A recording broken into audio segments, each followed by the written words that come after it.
का श्रृंगार। प्रेम सनातन।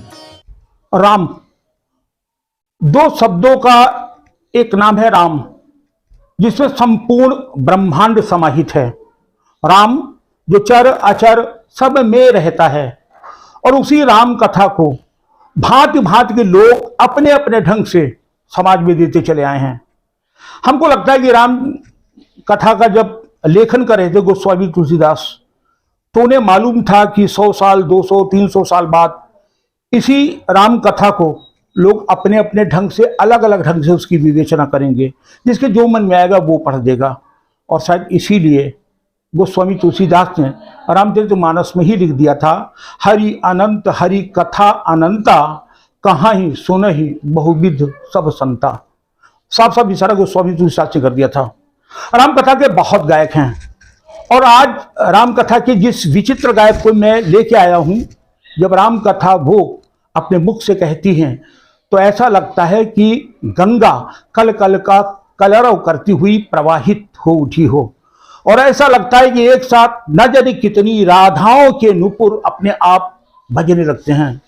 और इस जादुई और करिश्मी राम कथा वाचिका का नाम है ऋचा मिश्रा, और इस समय हमारे साथ हैं देश की प्रख्यात कथावाचिका ऋचा मिश्रा। हम ऋचा मिश्रा से बात करते हैं राम कथा के आज के संदर्भों में। राम कथा में तुलसीदास ने तो स्पष्ट कह दिया था कि कहाँ है सुने बहुविध सब संता। लोग अपने अपने ढंग से राम कथा कर रहे हैं।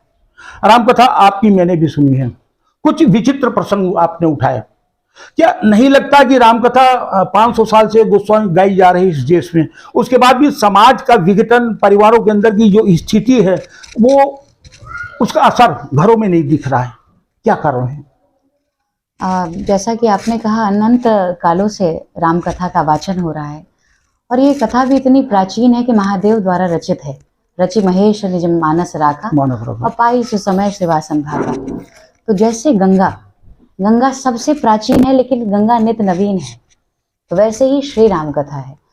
अब दूसरी बात जो आप कहते हैं कि आज के परिप्रेक्ष्य में परिवारों का विघटन, इस विषय पे आप हमसे बात कर रहे हैं, तो मैं कहना चाहती हूँ कि यदि ये उन्हीं परिवारों में ज्यादा हो रहा है जो राम कथा से जुड़े नहीं है, और यदि व्यक्ति राम कथा से जुड़ेगा तो निश्चित रूप से राम कथा का हर पात्र हमें कुछ ना कुछ सिखाता है। तो यदि जुड़ेगा तो मुझे लगता है कि राम कथा की बहुत आवश्यकता है समाज में। उनके यहाँ ऐसी स्थितियां नहीं बनेंगी। देखिए, 2 ग्रंथ हमारे पास ऐसे हैं। हालांकि हमारे पास तो 4 वेद हैं, 18 पुराण हैं, 6 शास्त्र हैं, फिर लाखों लाख उपशास्त्र हैं, लेकिन 2 ग्रंथ मेरे पास अद्भुत हैं। एक श्रीमद् गीता और दूसरी रामचरितमानस, जो अपने आप में एक विश्वविद्यालय है, लेकिन दोनों हमसे दूर किए गए। क्या नहीं लगता कि आपको इस देश में षड्यंत्र हुआ? एक तो मुगल आक्रांताओं ने हमको तहस नहस किया, हमारे अंदर काफी मिलावटें की, उसके बाद ब्रिटिश हुकूमत आ गई और उनकी वामपंथी सोच, उसके बाद इस देश में जो सरकारें आई उनकी वामपंथी सोच और वामपंथी इतिहास जिस ढंग से हमको परोसा गया और जो हमको पढ़ाया गया, और जैसे हमारे धर्म ग्रंथों में इसमें मिलावट कर दी गई, उसका एक जहर आज भी समाज में नहीं दिख रहा आपको?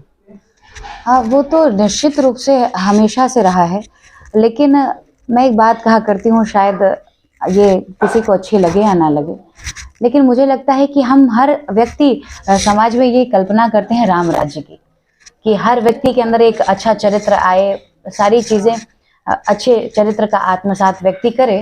तो मुझे लगता है ये कभी भी राजगादी के माध्यम से नहीं आ सकती, ये जब भी आएगा तो व्यास गादी के माध्यम से ही आएगा।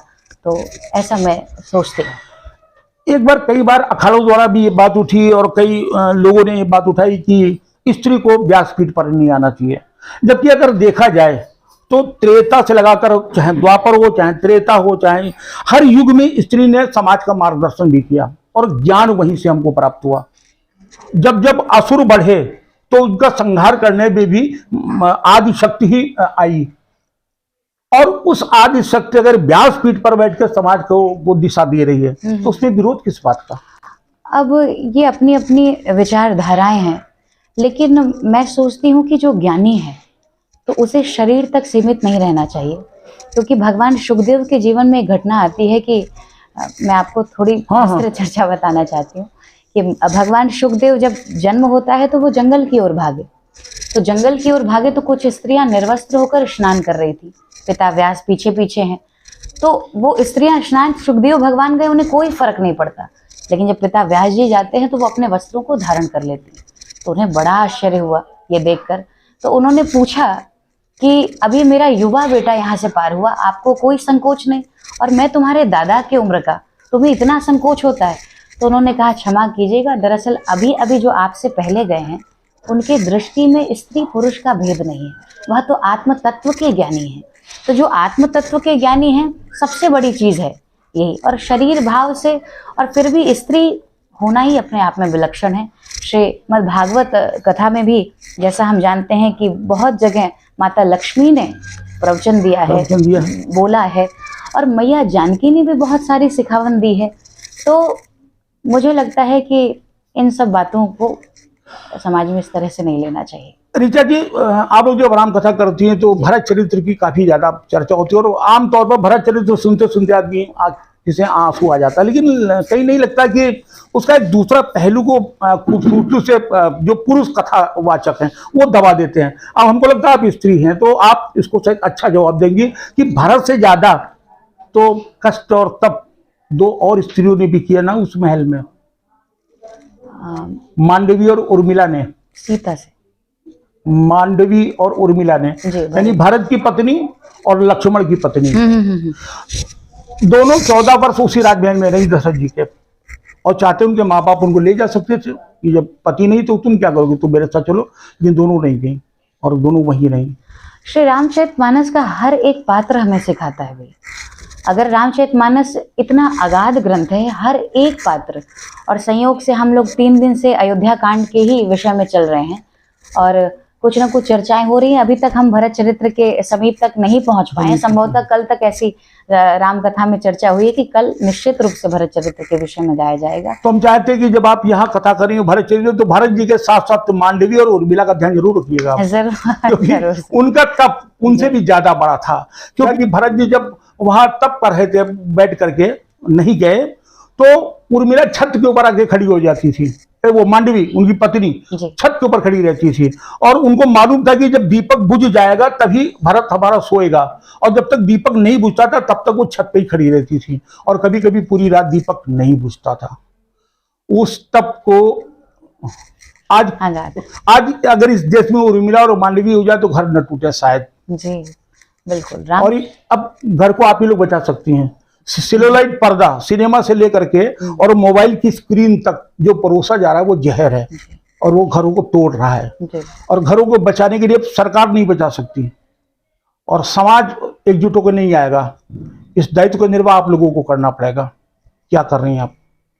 अब मैं अपने कथाओं के माध्यम से समाज को जागृति का संदेश 20 वर्षों से दे रही हूँ, और मेरा पूरा लक्ष्य रहता है कि जो भी युवतियां हैं, युवक भी इस कथा से जुड़ें और परिवार का विघटन ना हो। चाहे वो भाई भाई में प्रेम बना रहे, और पति पत्नी के बीच में आज भी गृहस्थ को लेकर के काफ़ी चर्चा हुई कि आज का दाम्पत्य जीवन कैसा है। तो यदि व्यक्ति श्री रामचरितमानस में चाहे भरत उर्मिला जी के संदर्भ कहते हैं, भरत और मांडवी जी के संदर्भ में देख लें, लक्ष्मण उर्मिला जी के संदर्भ में, राम सीता के संदर्भ में, हर पात्र ने बहुत त्याग किया है, और यह त्याग का ग्रंथ है, प्रेम का ग्रंथ है। तो मैं फिर आपके माध्यम से जितने भी दर्शक हम लोगों को सुन रहे हैं, मैं आह्वान करती हूँ, श्री राम कथा से जुड़िए, आपके जीवन को अद्भुत बना देने की। अच्छा, आजकल थोड़ा विषय बदल दें, राम कथा से जोड़ के इसके बात करेंगे। आजकल महिलाएं राम कथा की से जुड़ने का बात करें, वो टीवी के सेलुलाइट पर्दे पर जो देख रही हैं, वो जो दिखाया जा रहा है, जो परोसा जा रहा है, वो यथार्थ में कहीं नहीं है। जो पाप टीवी पे दिखाया जाता है उसे स्त्री आसानी से ग्रहण कर रही हैं, राम कथा नहीं ग्रहण कर पाती हैं। वो तो व्यक्ति का स्वभाव है कि हम बुराइयां जितनी जल्दी ग्रहण कर लेते हैं, अच्छाइयों में बहुत समय लगता है, ये हमेशा से है। लेकिन धीरे धीरे, और मुझे लगता है कि पहले की अपेक्षा अभी समाज में बहुत बड़ी जागृति आई है, और जैसे जितने भी युवा इस धर्म कार्य से जुड़ रहे हैं, हम सब जुड़ करके सनातन धर्म का प्रचार प्रसार कर रहे हैं, तो इससे बहुत बड़ी क्रांति और जागृति आई है। आपको 140 कंट्रीज में देख रही है, और मैं चाहता हूं कि एक संदेश तो आप ये जरूर दें कि उर्मिला और मांडवी के पिता भी उनको लेने के लिए आए थे कि बेटा तुम्हारे पति अब नहीं है तो चलो मायके, वो नहीं गई थी। लेकिन आज की बहू घर के अंदर फोन के ऊपर मायके से जुड़ी रहती, उस पर क्या कहेंगी आप? अब देखिए, एक बात तो मैं ये बताना चाहती हूँ, स्त्रियों का मायके के प्रति अगाध प्रेम रहता है। ठीक, वो सब छूट जाए लेकिन अपना घर नहीं छोड़ना चाहती। नहीं छोड़ना चाहता। अभी मैं थोड़ी दिन पहले दिल्ली में थी, तो एक बहुत अच्छी महिला वकील थी, तो उन्होंने कहा कि मेरे पास ऐसे ऐसे केस आते हैं कि पति ने, सास ने मुझे 2 शब्द कह दिया तो उसके लिए वो डिवोर्स मांगती है। तो वो कहती हैं कि बताइए ऐसे ऐसे केस, उसमें हम क्या लड़ाई करें, मतलब इतनी छोटी छोटी बातें हैं। तो मैं निवेदन करना चाहती हूँ, बात मायके से संबंध खूब हो, प्रेम हो आपका, लेकिन मैं चाहती हूँ यही कि परिवार में अपने धैर्य बना रहे, प्रेम बना रहे। जब तक आप एक दूसरे के रिश्ते का सम्मान नहीं करेंगे, उनके भाव को नहीं समझेंगे, तो परिवार ऐसे ही। और सबसे बड़ी चीज आज के समय जो मुझे लगता है कि धैर्य की कमी। धैर्य की कमी। हाँ, कोई भी, किसी के भीतर पेशेंस नहीं है। आपने हमें एक शब्द कहा तो हमें 4 शब्द सुनाना है, और हर व्यक्ति को लगता है कि हमारा बराबरी का है भाई। तो पति कहता है तो पत्नी नहीं चुप होती, पत्नी कहती है तो, इसीलिए परिवार टूट रहे हैं।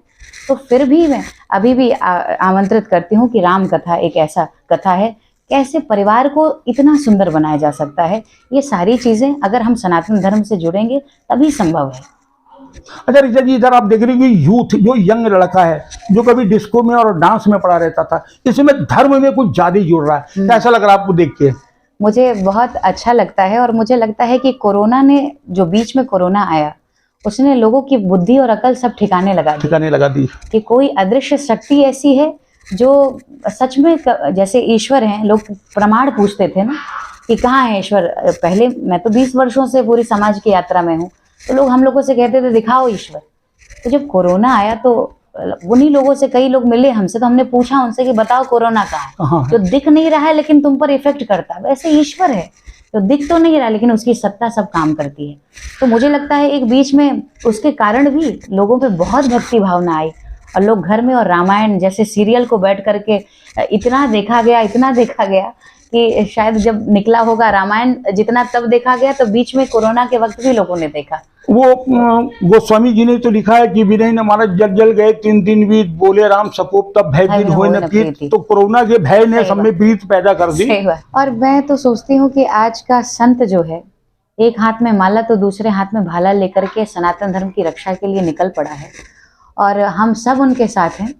और जैसे हम लोगों के श्रेष्ठ संत कर रहे हैं, हम सब उनके साथ हैं अपने सनातन संस्कृति को बचाने के लिए। जैसा आप कह रहे थे कि बहुत सारे ग्रंथों में छेड़छाड़ लोग कर रहे हैं, तो इसके लिए तो बहुत बड़े बड़े संत, मैं तो ना तो कोई बहुत संत हूँ और ना मैं अपने को कोई ज्ञानी मानती हूँ, मैं तो एक भक्त हूँ।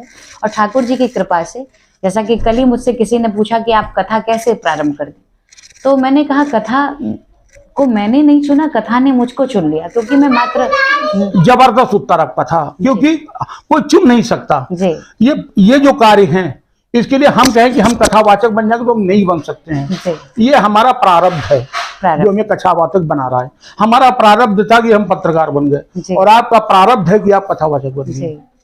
और मुझे भी लगता है कि 10 वर्ष की आयु कोई ऐसा आप सोच नहीं सकते, जब बच्चों की खेलने की आयु होती है, तो ईश्वर ने मुझे इस ओर, तो यही प्रारब्ध की ही बात है।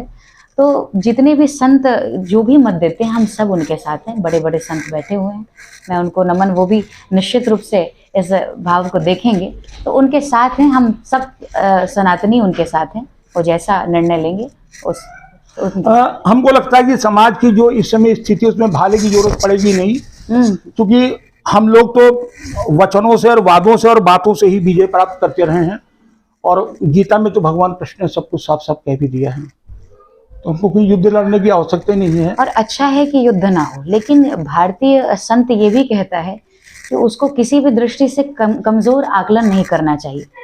तो वो हर स्थिति में खड़ा है। हमारे जितने भी भगवान हैं, उनके हाथ में अगर शास्त्र है तो शस्त्र भी है। तो कहने का हमारा ये आशय, हमारा ये नहीं है कि हम युद्ध ही करने जाएं। सनातन धर्म तो प्रेम की शिक्षा देता है, और हम तो इतने बृहद दृष्टिकोण वाले हैं कि हमें तो हर चींटी में भी, कंकड़ में भी शंकर दिखाई देता है। तो हम तो सब में ईश्वर का स्वरूप, तो लड़ने की कोई आवश्यकता नहीं है। लेकिन मेरा ये कथन था कि अगर कभी आवश्यकता आई तो संत परंपरा को भी, हमको लगता है उसके लिए ये तो सही है कि वो लोग भी निर्धारित है कि कौन आगे आएगा और कौन लड़ेगा और कौन हमारे लिए खून बहाएगा। उस विषय में आवश्यक है आज के समाज में। यदि स्त्री के प्रति कोई कुदृष्टि से उठाकर उसको देखता है, तो इन्हीं गोस्वामी जी कहते हैं ना, श्री राम भगवान खुद कहते हैं कि अनुज बधु भगनी सुतनारी सुनु सट कन्या समय, इन्हीं कुदृष्टि बिलोकई ताही बधे कछु पापन। तो युद्ध की आवश्यकता है। आजकल जो दामिनी जैसे कांड होते हैं, ऐसे न जाने कितने केसेस आते हैं। आप सब तो पत्रकार हैं और प्रतिपल आप लोगों को हर विषय का ज्ञान रहता है। पहला प्रश्न जो मैंने आपसे किया था जी। वो दामिनी जैसे कांड का जन्म जहां से होता है, जहां से अंकुरित होते हैं, वही तो मैंने पहला प्रश्न था कि जो टीवी पर सेलुलाइट पर्दे पर जो परोसा जा रहा है, जिसको देख करके हम उसको अपने फैशन में, अपने रहन सहन में, अपने स्वभाव में लाते हैं और हम चरित्रहीन हो जाते हैं, हम पथभ्रष्ट हो जाते हैं और हमारे साथ ऐसी घटनाएं हो जाती हैं। राम कथा पढ़ने वाला या राम कथा गाने वाला या राम कथा सुनने वाला ऐसा नहीं करता, उसके साथ ऐसी घटनाएं नहीं होती। ऐसी घटनाएं उन्हीं के साथ होती है जो सेलुलाइट पर्दे से प्रभावित लोग हैं। उनको कैसे बचाया जाएगा? और उनके लिए तो हम लोग प्रतिपल और आप जैसे लोगों की सबसे बड़ी जिम्मेदारी है।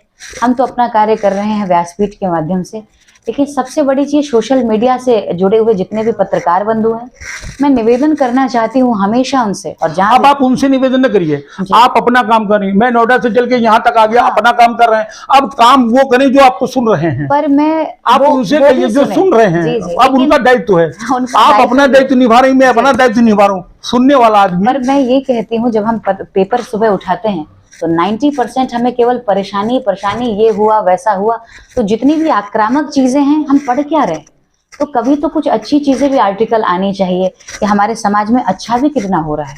तो मैं कहती हूँ कि हमेशा कुछ अच्छी चीजों का भी प्रचार प्रसार होना चाहिए।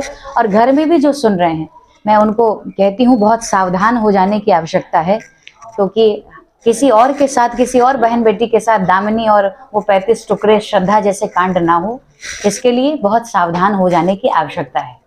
जी। जो महिलाएं देख रही हैं, आखिर में चलते चलते उनसे आप क्या कहेंगे, जो सेलुलाइट पर्दे से को देख करके या किताबों में पढ़ करके या मोबाइल में देख करके, और इधर रील के जमाने ने तो और जहर गंदा कर दिया माहौल, उसके लिए क्या संदेश देगी आप?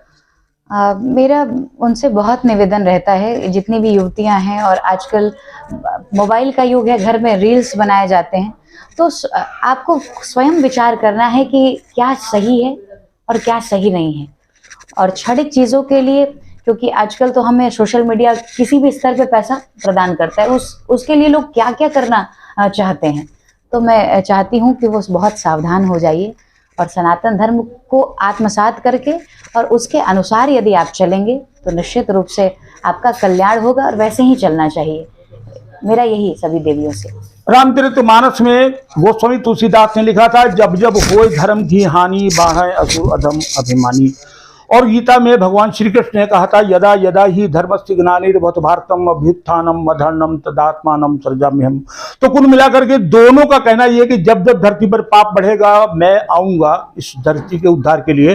और आज जो माहौल, जो सनातन की गति, जो उदय काल दिख रहा है, ऐसा लगता है ईश्वर आ चुका है। बस आप अपने में थोड़ा परिवर्तन करें, राम से जुड़ें, राम कथा से जुड़ें। हम फिर मिलेंगे किसी नए संत की नई कुटिया में, तब तक के लिए नमस्कार।